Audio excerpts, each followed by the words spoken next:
You are welcome to today's episode of The Other Side. My name is Rumande Shaulu. Yesterday, the former governor of Abia State, Senator Orji Kalu, came out to the channel's television, and one of the important comments he made, which I want to respond to today, is a comment he made that the upsurge in the attacks by terrorist groups in Nigeria, including ISWAP, the Lakurawas, Boko Haram, and perhaps the bandits and the so-called herdsmen ravaging parts of the Middle Belt areas, is because of the politics of not wanting President Tinubu to get elected in 2027.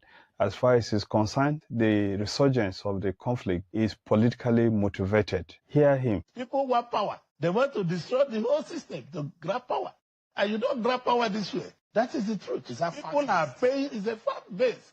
People are paying that the insecurity in Nigeria is politically induced. It's politically induced by politicians and businessmen who are dissatisfied. So politicians are the problem of Nigeria. Not politicians and businessmen and civil servants. People who are dissatisfied with the running of government. People who want to grab power. You just hear what so many people say. Some of them are not looking for money. Some of them are looking for political power to hold it. So we are all friends, as I told you before. I want all of us to behave like friends. If we are friends, we should think about the man down the line. We should be able to lift Nigerians up. Senator Uzor Kalu must be living in another planet and certainly not in Nigeria. Because if you were living in Nigeria, you have known that the crisis that we have, increasing attacks by terror groups, the multiplications of the numbers of terror groups, increase the franchising that they have done that has reached as far as Niger and Kwara State, that recorded also in parts of Southwest, Southeast, as well as the Middle Belt, is not what started with the coming to power of Tinubu in 2023. These things have been happening, and of course the mere fact that there is an upsurge and increase does not mean that the attacks which started mainly during the period that President Goodluck was in power at any point in time ended. And of course this raises a very immediate question. Let's query what the distinguished senator said, that there are political undertones or inducement for these attacks that have been ravaging Nigeria. And these attacks were targeted, according to him, were targeted at President Muhammadu Buhari in the first place, and now President Bola Ahmed Tinubu. But let's look at the facts, the way he presented them. Are we to believe, therefore, that the kidnap of the Chibok girls, 76 schoolgirls, were politically motivated because he, Orji Kalu, was a member of the APC, the party that was fighting against President Goodluck Jonathan? Is he confessing by this statement that the orchestration, the takeover of 3 local government areas in Borno that resulted or necessitated in the imposition of state of emergency and short postponement of the elections, is he insinuating that the attacks, the killings, the takeover of villages and settlements, the massive destruction that took place in the northeast, especially in Adamawa, Yobe and Borno, as well as the Boko Haram attacks that took place in Abuja, the United Nations building, as well as the police headquarters, were politically motivated attacks meant to get Jonathan out of power? Is that what Senator Uzor Kalu is saying? Well, in that case, it will be necessary to reinvestigate what is happening. But I think looking at the issues for me from that narrow perspective will not help us solve the problem. If you look at what is happening around the Sahel, including parts of Nigeria, you will see that there is a program, there is an agenda that is beyond the issue of political contest in Nigeria that is motivating and instigating these attacks that have been increasing and getting further to the coast.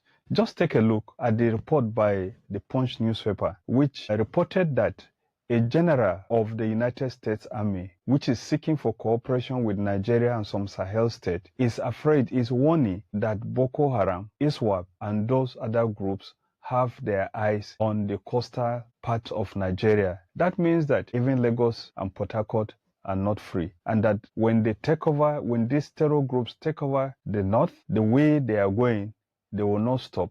They will go ahead to take over many other parts of the country. But let's ask another question about what Senator Orji Kalu is saying. The fact of the matter is that when President Muhammadu Buhari took over power in 2015, terror activities did not stop. Even if the APC leaders and founders had actually cultivated and instigated the attacks the way Senator Uzor Kalu is insinuating, I doubted whether they were able to control and rein in those groups, because when they came to power in 2015, these attacks did not stop. Matter of fact, beside the Chibok girls, now know that Leah Sharibu, non-Christian girl, who was attacked with several hundreds of Muslim girls, was kept back in the forest by Boko Haram because she said she was not going to convert to Islam. Until death, nearly 11 years after, Leah is still in the hands of these terror groups.